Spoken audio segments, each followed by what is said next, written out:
So here we are in Madrid, home of greasy football players and angry cows and tiny little bits of delicious food. And also, of course, the home court of the legendary chess player Ruy Lopez. Ruy Lopez? Ruy Lopez is considered by many to be the first world champion of chess and the father of chess theory, specifically with the book Libro de la Innovación Liberal y Arte del Juego del Ajedrez, meaning Book of Liberal Invention and the Art in the Game of Chess. Amongst other things in this book is the introduction to the Spanish opening that would later be known just as the Ruy Lopez opening. This is to this day one of the most used openings by pros, amateurs, and hustlers alike. I mean, it is the move of the whole thing. This video is a tiny, humble little introduction to this complex opening, so that we keep noobs in the loop about what to do and what not to do. But first, an introduction to the epic character Ruy Lopez. He was born in the year 1530. He grew up with the dream of becoming a priest, but luckily for us and for him, he also decided to pursue greater things, better things. Chess, of course. Within long, this chess prodigy caught the attention of King Philip II, who lived in the royal palace here in Madrid. He took him in and made him part of his entourage, hiring him as his chess jester of the court, and just to sweeten the deal, threw in the title of Royal Bishop of Spain. This Spaniard was on the rise. In 1560, he won his first international tournament here in Madrid, and from there on, there was no stopping him. He ventured into Europe and searched high and low for a suitable challenger, but never found anyone. He crushed all competition, beat the shit out of everyone, including the Italians, who at the time was considered to be the greatest chess players. His 15 years of dominating chess gave him the fuel to write the chess book of the time that would make his name be heard throughout chess history. So without further ado, the Spanish opening, also known as the Ruy Lopez opening. The game begins with the standard opening e4 met by e5. White brings out his knight to attack black's center pawn, and in return this pawn is covered with black's knight.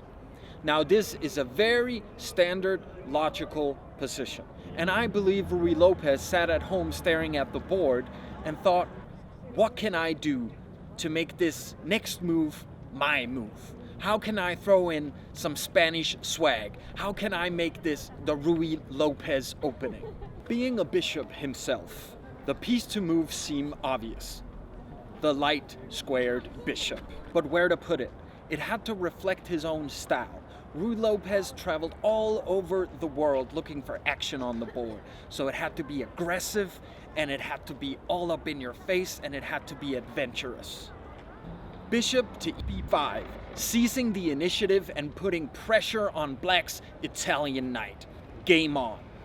And so here you see the Italian weak knight under pressure.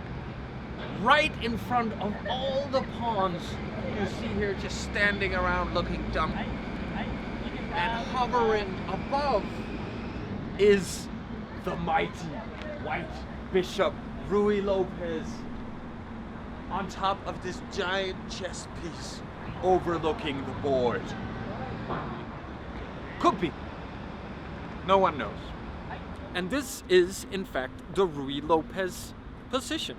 It seems very simple, very straightforward, but it is the first move of a trillion variations still played today. Now, I'm going to walk you through two of these variations that I find interesting. One is the closed position, and the other, the exchange variation.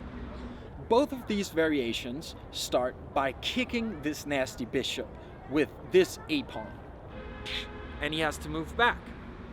First thing you might notice is that this bishop is indirectly putting pressure on this center pawn. It's all about this center pawn, because If it captures the knight, there's no longer a defender for black's pawn, and it seems as though the white knight can easily just capture it, free of charge.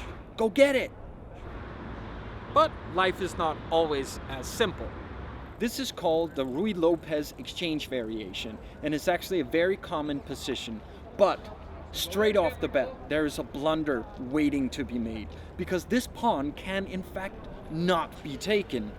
If it is, the queen, the black queen, comes out with a sexy little fork, threatening the knight that has to move, and now this pawn is exposed with a nasty check, so that's not where we want to go. Nevertheless, the exchange variation is a good position for both black and white, as long as you don't go in for the immediate kill. Black has double pawns, but white lost the bishop pair. It's a very popular opening, but it's not to my liking. You see, I'm not all about fanatic bishops sacrificing themselves, making themselves martyrs. I like to keep my bishop nice, safe, and closed off, moving in to the closed position. So instead of taking the knight, I move my bishop back to the rim, back to safety. For the time being, black is out of trouble, because this nasty diagonal, this bishop pointing at the knight, can always be closed by pushing the b pawn. You see, this diagonal is now closed, so black is out of trouble, and he doesn't even need to do it now. So since there is no immediate danger, black has the time to put in his own attack, or at least to put pressure. Bring out the knight, attack these center pawns.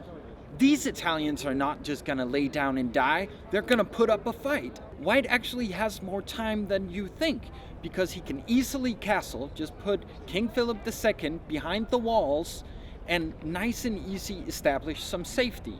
The famous center pawn can actually be taken, but it leads to a very complex game where you need to be real careful. So I'm gonna stick to the main line.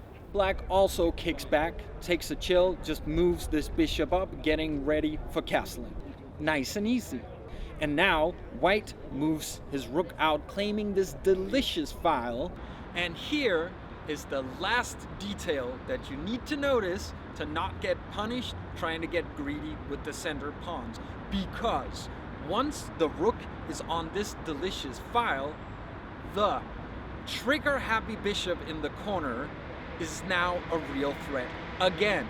Because if he were to do something random yet logical, like castle as he was preparing for, now the bishop can capture, and when you recapture, no longer is black able to move his queen up with this fork we spoke of earlier, because now the pawn is covered.